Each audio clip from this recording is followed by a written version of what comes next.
2026 नवीन वर्ष साजरे करा सुझुकी सोबत। नवीन वर्ष घरी आणा आपली आवडती सुझुकी बाईक किंवा स्कूटर आणि मिळवा जबरदस्त फायदे। खास ऑफर्स 100% कर्ज सुविधा, 10 वर्षांची एक्सटेंड वॉरंटी केवळ मोटरसायकलवर, 8000 पर्यंतचं इन्शुरन्स बेनिफिट केवळ मोटरसायकलवर, नो हायपोथिकेशन। उपलब्ध models Suzuki Access, Suzuki Avenis, Suzuki Burgman Street, Suzuki Gixxer SF, Suzuki V Strom SX।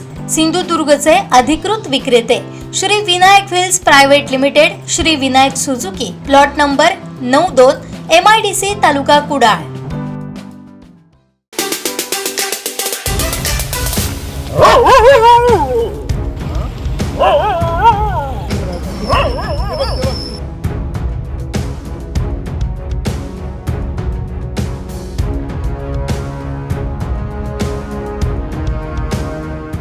कणकवलीमध्ये मोकाट जनावरे आणि भटक्या कुत्र्यांचा प्रश्न गंभीर आहे। आपण कणकवलीमधील ह्या तेलियाळीमध्ये आहोत। आपण बघतोय की ही जी परिस्थिती आहे की मोकाट जनावरे ही फिरत आहेत, त्यामुळे वाहतुकीस मोठा अडथळा निर्माण होतो आणि त्यानंतर मग कुत्रे देखील आहेत, भटके कुत्रे देखील आहेत। त्या कुत्र्यांनी देखील लहान मुलं असतील किंवा अन्य जे ज्येष्ठ यांच्या चावा देखील घेतलेला आहे। आपण बघतोय की ही मोकाट जनावरांना नागरिक काही दूर करत आहेत, लांब जाऊन सांगतात, कारण नागरिकांचं नुकसान करतात, काही गाड्यांचं नुकसान देखील ही मोकाट जनावरं करतात एकंदरीत। आणि त्यामुळे आता ती दुकानात शिरत आहेत, काही भाजी विक्रेते त्या भाजीच्या दुकानात देखील शिरतात आणि आपल्याला जिथे मिळेल तिथे अन्न खाण्याचा प्रयत्न करतात। पण ही मोकाट जनावर नेमकी कोणाची हे देखील आता शोधावं लागणार आहे आणि या मोकाट जनावर नगरपंचायत प्रशासन काय उपाययोजना करतं हे देखील पाहावं लागणार आहे। पण अशाच पद्धतीने मोकाट जनावरं आहेत, त्याच पद्धतीने भटके कुत्रे आहेत हे देखील आहेत।